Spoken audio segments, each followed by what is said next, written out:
श्रीरामनवमी अवघ्या 2 दिवसांवर आली आहे. म्हणूनच आज मी तुम्हाला प्रभू रामचंद्रांचे आवडीचे राघवदास लाडू कसे बनवायचे ते दाखवणार आहे.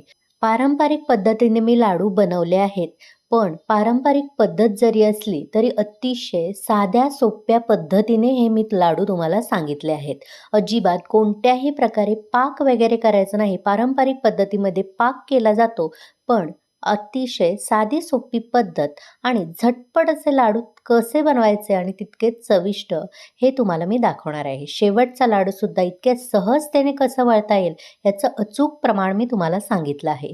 चला तर मग लगेचच पाहूया. तोंडात टाकताच विरघळणारे अतिशय रवाळ दाणेदार असे राघवदास लाडू कसे बनवायचे. नमस्कार, मी प्रेषिताच किचनमध्ये तुम्हा सर्वांचे पुन्हा एकदा खूप खूप स्वागत करते.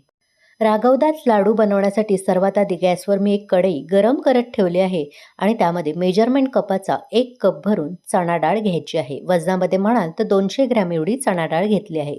चणा डाळ आधी ओल्या कपड्याने स्वच्छ पुसून मी इथे घेतली आहे, म्हणजे धूळ कचरा त्यावरचा असेल किंवा पावडर लागलेली असेल तर ती निघून जाईल.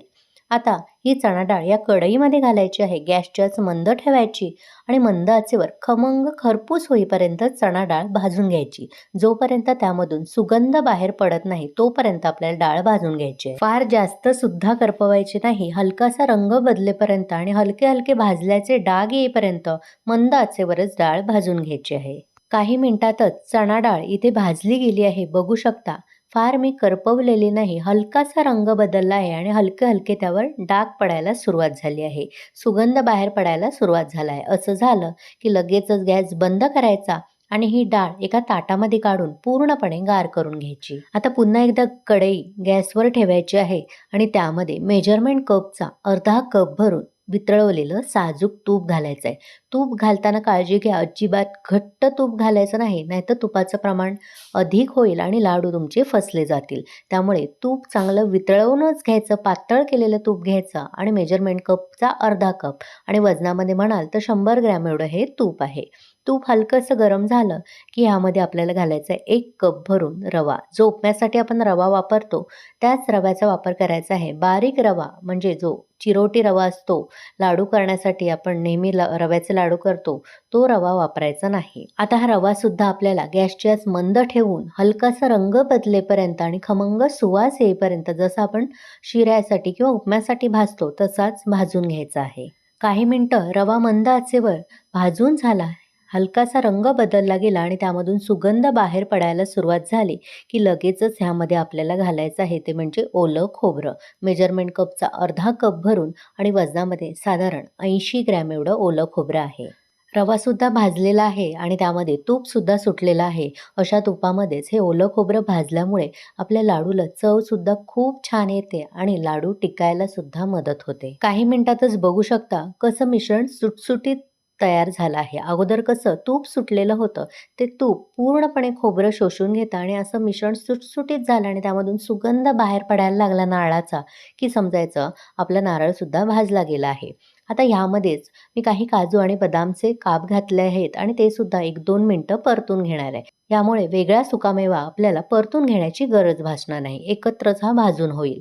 व्यवस्थित 1-2 मिनिटं असं भाजून झाला की लगेचच हे संपूर्ण मिश्रण आपल्याला एका ताटामध्ये काढून गार करून घ्यायचं आहे. रवा आणि खोबरं भाजेपर्यंत आपली डाळ सुद्धा गार झाली आहे आणि ही डाळ आता मिक्सरमध्ये घालायची आहे आणि मिक्सरला दरदरीत अशी वाटून घ्यायची आहे.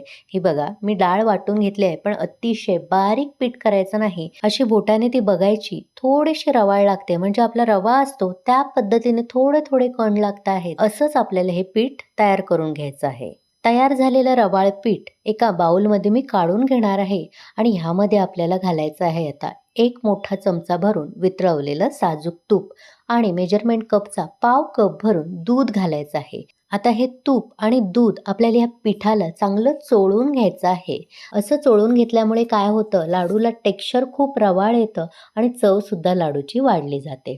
आता हे मिश्रण पारंपरिक पद्धतीमध्ये चांगलं 2 ते 3 तास मुरवत ठेवतात, पण आज मी एवढा वेळ मुरवत ठेवणार नाही. फक्त 5 मिनिटं आपल्याला हे बाजूला ठेवायचं आहे. आता पुन्हा एकदा तीच कढई मी गॅसवर ठेवली आहे आणि त्यामध्ये मेजरमेंट कपचा अर्धा कपाचा वापर करून म्हणजे 100 ग्रॅम एवढं वितळवलेलं साजूक तूप घालायचं आहे. आहे. तूप हलकंसं गरम झालं की आपण जे साजूक तूप आणि दूध लावून घेतलेलं रवाळ पीठ आहे ते यामध्ये घालायचं आहे.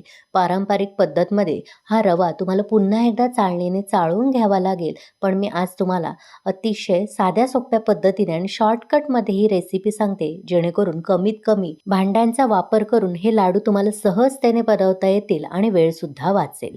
त्यामुळे गरम साजूक तुपामध्ये आपल्याला हे मिश्रण घालायचं आहे आणि मंद आचेवरच हे आपल्याला हलकंसं परतून घ्यायचं आहे. अगोदर आपण डाळ भाजून घेतलेली तरीसुद्धा त्यामध्ये कच्चेपणा असतो, तो घालवण्यासाठी आपल्याला 3 ते 4 मिनिटं हे चांगलं भाजून घ्यायचं आहे मंद आचेवर. डाळ भाजत आली की लगेचच आपल्याला यामध्ये मेजरमेंट कपचा अर्धा कप भरून खवा घालायचा आहे आणि वजनामध्ये म्हणाल तर 80 ग्रॅम एवढा मी हा खवा घेतला आहे. पारंपरिक पद्धतीमध्ये खवासुद्धा वेगळा भाजला जातो आणि त्यानंतर ह्यामध्ये एकत्रित केला जातो. तेवढा वेळसुद्धा जातो आणि भांडीसुद्धा खूप लागतात. त्यामुळे खवा मी ह्यामध्येच घातला आहे आणि हा खवासुद्धा या डाळीसोबतच आपल्याला परतून घ्यायचा आहे. खव्यामधल्या गुठळ्या असतील त्या अशा उलथण्यानेच आपल्याला मोडून घ्यायच्या आहेत, म्हणजे दाणेदार टेक्स्चर तयार होईल. खव्यामध्ये सुद्धा कच्चेपणा असतो, तो आपल्याला काढून टाकायचा आहे. म्हणूनच मंद आचेवर डाळीसोबतच आपल्याला हा खवासुद्धा परतून घ्यायचा आहे. काही मिनिटानंतर तुम्ही बघू शकता हळूहळू मंद आचेवर हे मी मिश्रण सतत परतत राहिलेले आणि खवा आणि डाळ कशी एकजीव झाली आहे. अजिबात त्यामध्ये गुठळ्या तयार झालेल्या नाहीत. दोन्ही जिन्नस व्यवस्थित असे भाजून झाले, यामधून सुद्धा सुगंध बाहेर पडायला लागला की लगेचच गॅस बंद करायचा आहे आणि ह्यामध्ये आपण जे मगाशी रवा आणि खोबरं भाजून ठेवलेलं ते एकत्रित करून घ्यायचं आहे. आता ह्यामध्ये सर्वात शेवटी एक चमचा भरून वेलची पूड घालायची आहे. लक्षात ठेवा, इथे मी गॅस बंद करूनच घेतला आहे, कारण सर्व पदार्थ आपण भाजून घेतलेले आहेत आणि ही सुद्धा यामध्ये एकजीव करून घ्यायची. सर्वात शेवटी वेलची पावडर घातल्यामुळे वेलचीचा स्वाद लाडूमध्ये तसाच टिकून राहतो. आणि थोडेसे यामध्ये मी बेदाणे घालणार आहे. काजू बदामचे काप मी अगोदर घातलेले, पण आवडीनुसार तुम्ही ड्रायफ्रुट्स घालू शकता. त्यामुळे थोडेसे मी बेदाणे घातले आहेत. आता हे सर्व व्यवस्थित एकजीव करून घ्यायचं आणि कढई फार गरम आहे, त्यामुळे ती गॅसवरच ठेवायची नाही, तर ओट्यावर काढून हे मिश्रण आपल्याला हलकंसं कोमट करून घ्यायचं आहे. मिश्रण हलकंसं कोमट झालं आहे. आता ह्यामध्ये आपल्याला पिठी साखर घालायची आहे. तर मेजरमेंट कपचा 2 कप भरून मी इथे पिठी साखर घालणार आहे. तुमच्या आवडीनुसार प्रमाण कमी अधिक करू शकता. वजनामध्ये म्हणाल तर ही पिठी साखर मी 350 ग्रॅम एवढी घेतलेली आणि त्यानंतर मिक्सरला दळून घेतली आहे. तुमच्या आवडीनुसार किंवा गोडीनुसार कमी अधिक तुम्ही करू शकता. मिश्रण कोमट असतानाच पिठी साखर घालायची, म्हणजे ती व्यवस्थित एकजीव होते आणि अजिबात त्याच्या गुठळ्या होत नाहीत. गरम गरम मिश्रण असताना तुम्ही पिठी साखर घातलीत तर पिठी साखरच्या गुठळ्या तयार होऊ शकतात. त्यामुळे ही टीप नक्की लक्षात ठेवा. पारंपरिक पद्धतीमध्ये अशी पिठी साखर घातली जात नाही, तर त्याचा एकतारी पाक तयार केला जातो. त्यामुळे पाक तयार करून हे लाडू करणं अतिशय जिकिरीचं काम आहे. बहुतेक जणांना पाकातले लाडू म्हटले की टेन्शन येतं, त्यामुळे हे टेन्शन मी कमी केलं आहे आणि बिन पाकाचे पण पारंपरिक पद्धतीने हे लाडू मी तुम्हाला दाखवले आहेत. जितकं सोपं करता येईल तितकी सोपी पद्धत करून मी तुम्हाला सांगितले, जेणेकरून कोणालाही हे लाडू सहजतेने बनवता येतील. पिठी साखर सगळीकडे व्यवस्थित एकजीव करून झाले की लगेचच आपल्याला याचे लाडू तयार करायचे आहेत. लाडू बनवतानाच नेहमीची माझी ट्रिक ती म्हणजे एखादा खोलगट चमचा घ्यायचा, त्यामध्ये लाडूचं मिश्रण भरायचं आणि लगेचच लाडू वळून घ्यायचे, म्हणजे एकाच आकाराचे आणि समान असे लाडू तयार होतात. या लाडूचं कितीही मिश्रण गार झालं तरी शेवटचा लाडू वळेपर्यंत अजिबात आपल्याला त्रास होत नाही, इतकं अचूक प्रमाण मी तुम्हाला सांगितलं आहे. बघू शकता, बोलता बोलता पहिला लाडू तयार झाला आहे. अशाच पद्धतीने एक एक करून सर्व लाडू मी बनवून घेणार आहे.